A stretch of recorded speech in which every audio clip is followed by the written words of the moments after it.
আসসালামু আলাইকুম। আলহামদুলিল্লাহ। রায়হান রানা বলছি যুক্তরাষ্ট্রের নিউ ইয়র্ক শহর থেকে। আমেরিকা এমন একটা কান্ট্রি যেখানে কখনো কোনো নবী রাসূলের আবির্ভাব হয়নি, না কোনো অলিয়া উলিয়া বা পীর দরবেশের। এদেশের মানুষ আমাদের মতো এত সৌভাগ্যবান না যে তারা ইসলামের সঙ্গে পরিচিত কিংবা পৈতৃক সূত্রে পাওয়া মুসলিম।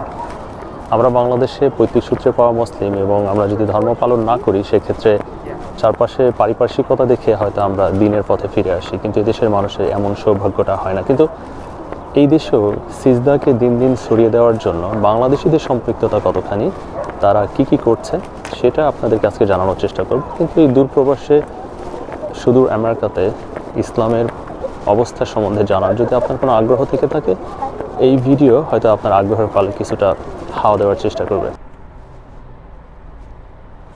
সিঙ্গাপুরের মতো রাষ্ট্রের রাষ্ট্রপ্রধান যখন একজন মুসলিম, সে শুধু মুসলিম না, একজন প্র্যাকটিসিং মুসলিম, হিজাব পরে এবং তিনি ধর্ম পালন করে এবং সেটা সারা পৃথিবীতে একটা মেসেজ দেয় মুসলমানদের পক্ষে। এবং আমেরিকায় যেখানে মসজিদ আছে তার আশেপাশে বাসার দাম সবসময় একটু বেশি হয় এবং বাংলাদেশিরা বাসা কেনার ক্ষেত্রে যেই জায়গাগুলোতে মসজিদ আছে সেই জায়গাগুলোতে একটু বেশি প্রায়োরিটি দেয়। যদি সেখানে মসজিদ না থাকে তাদের বাসা কেনার পর প্রথম কাজ হয় যে তারা একটা মসজিদ প্রতিষ্ঠা করবে। এই সামনে কর্নারে যে বিল্ডিংটা দেখা যায় এটা একটা মসজিদ, যেটাকে ডেমোলিশ করে দিয়ে নতুন করে তৈরি করা হচ্ছে। এটা 11th স্ট্রিট আর ফার্স্ট অ্যাভিনিউ ম্যানহাটনের লোকেশন।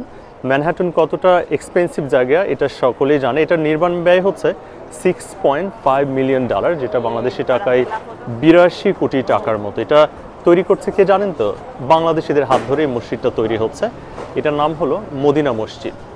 এই যে সামনে ভিতরে কনস্ট্রাকশন হচ্ছে, যার কারণে আমি আর ভেতর দিকটায় যাচ্ছি না। আমি চার্টটা আপনাদেরকে একটু দেখাই। আমি শুধু মসজিদের নির্মাণ ব্যয় বললাম, কিন্তু এখানে তো জায়গার যে কস্ট সেটা তো বলাই হলো না। $6.5 মিলিয়ন। এই যে বিস্তারিত তথ্য এখানে। এবং এটা হলো মসজিদের ডিজাইন। এটা হলো মসজিদের পেছনের দিক, পেছনের লুক। এটা খুব সুন্দর কিউট একটা পার্কের পাশে, এখানে ছোট একটা পার্ক আছে এবং পেছন দিকটা এখানে একটা স্কুল। এটা আন্ডার কনস্ট্রাকশন জোন হওয়ার কারণে এবং ডেলিভারি পিপলদের কারণে জায়গাটা খুবই ম্যাসি হয়ে আছে। দেখতে ঠিক এরকম, কিন্তু তৈরি হওয়ার পর তো এরকম থাকবে না। আমার বাসার চারপাশে প্রায় 14টার মতো মসজিদ আছে। চিন্তা করা যায়। এই জন্য আমি একটা ভিডিওতে বলেছিলাম যে নিউ ইয়র্ককে তবে ঢাকাকে ছাড়িয়ে মসজিদের শহরে পরিণত হচ্ছে। এই কর্নার বিল্ডিংটা এটা একটা চাইনিজ চার্চ, সাথে এটাও একটা চার্চ, কিন্তু এই সামনে যেটা এটা একটা মসজিদ এবং এটা বাংলাদেশিদের হাত ধরে প্রতিষ্ঠা। শুধু নিউ ইয়র্ক মেট্রোপলিটন এরিয়ার মধ্যে 275টা মসজিদ আছে এবং পুরো আমেরিকা জুড়ে 2700 মসজিদ আছে। এবং অলিখিতভাবে একটা কথা আছে যে নিউ ইয়র্কে যতগুলো মসজিদ আছে তার 3 ভাগ কিংবা 4 ভাগের 1 ভাগই বাংলাদেশিদের হাত ধরে প্রতিষ্ঠিত কিংবা বাংলাদেশিরা এটার পরিচালনায় আছে। এবং এই মসজিদটাও ম্যানহাটনে, এটা বাংলাদেশিদের হাত ধরে প্রতিষ্ঠা এবং বাংলাদেশিরা এটা পরিচালনা করে। অর্থায়ন সব কিছুই বাংলাদেশিরা। এই যে এটা আমি ভেতরে একটু দেখি, একটা লম্বা হলওয়ে দিয়ে আসার পরে ভেতরে মসজিদ। এটা পুরুষদের জন্য, নিচেও পুরুষদের জন্য জায়গা আছে, কিন্তু থার্ড ফ্লোরে মেয়েদের জন্য জায়গা। এখন নামাজ পড়ছে অনেকে। আমেরিকাতে বাংলাদেশিরা বাড়ি কেনার পরে প্রথম যে কাজটা করে এখানে একটা মসজিদ প্রতিষ্ঠা করে এবং মানুষের সিজদার জন্য, দেখুন সিজদা করছে আল্লাহর ইচ্ছায় বাংলাদেশে এখানে মসজিদটা প্রতিষ্ঠা করেছিল জন্য এখানে মানুষের সিজদা স্প্রেড করে দেওয়ার জন্য তারা কাজ করে। এখানে জুমার দিনে নামাজের মুসল্লি কেমন হয়? জুমার দিন আলহামদুলিল্লাহ, যেমন আজকেও আপনার অলমোস্ট 600 এর মতো হয়েছে। ধরেন আমাদের এখানে 3টা জামাত হয় তো, আচ্ছা ফার্স্ট সেকেন্ড আর থার্ড জামাত মিলায় দেখা যায় আলহামদুলিল্লাহ আমাদের ভালো অনেক মুসল্লি হয়। প্রথমটার ভিতরে ধরেন অলমোস্ট 300 to 400, এরপর সেকেন্ডের ভিতরে। এখানে একটা কথা বলে নিয়ে, আমেরিকাতে কিন্তু আচ্ছা আমি এই হলওয়ে দিয়ে আসলাম। আমেরিকাতে কিন্তু ইসলাম হচ্ছে 3য় বৃহত্তম ধর্ম। এখানে প্রচুর মুসলিমের বসবাস। আমাদের ইমাম সাহেব একটু লাজুক প্রকৃতি, উনি ভিডিওতে আসতে চায় না। মসজিদ তো মসজিদের মতোই হবে, যার জন্য এটা দেখাচ্ছে না। ভাই উপরে এটা কি? ভাই উপরে এটা কি? উপরে ওইটা সেকেন্ড ফ্লোরটা এখান থেকে। আমরা এখন সেকেন্ড ফ্লোরে যাব, এলিভেটর নিচ্ছি, এদিক দিয়ে নিচে নামবো। ইমাম সাহেব আমাকে হেল্প করছে, উনি ফেস দেখাতে চাচ্ছে না একটু। যাই হোক আমরা সেকেন্ড ফ্লোরে যাই এবং সেকেন্ড ফ্লোরে যাই। Second floor, excuse me brother, এখানে সেকেন্ড ফ্লোরটা আমার একটু বন্ধ আছে। আচ্ছা এটা বন্ধ এখানে।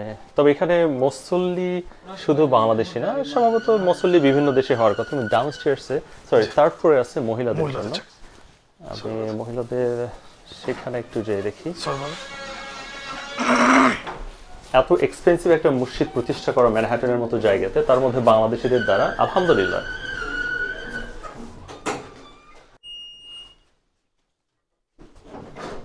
তারপরে চলে আসলাম, সরি সিস্টার্স না যাওয়া যাবে না, এটা সিস্টারদের এখানে না যায়, তারা নামাজ পড়ছে, এখানে না যায় আমরা।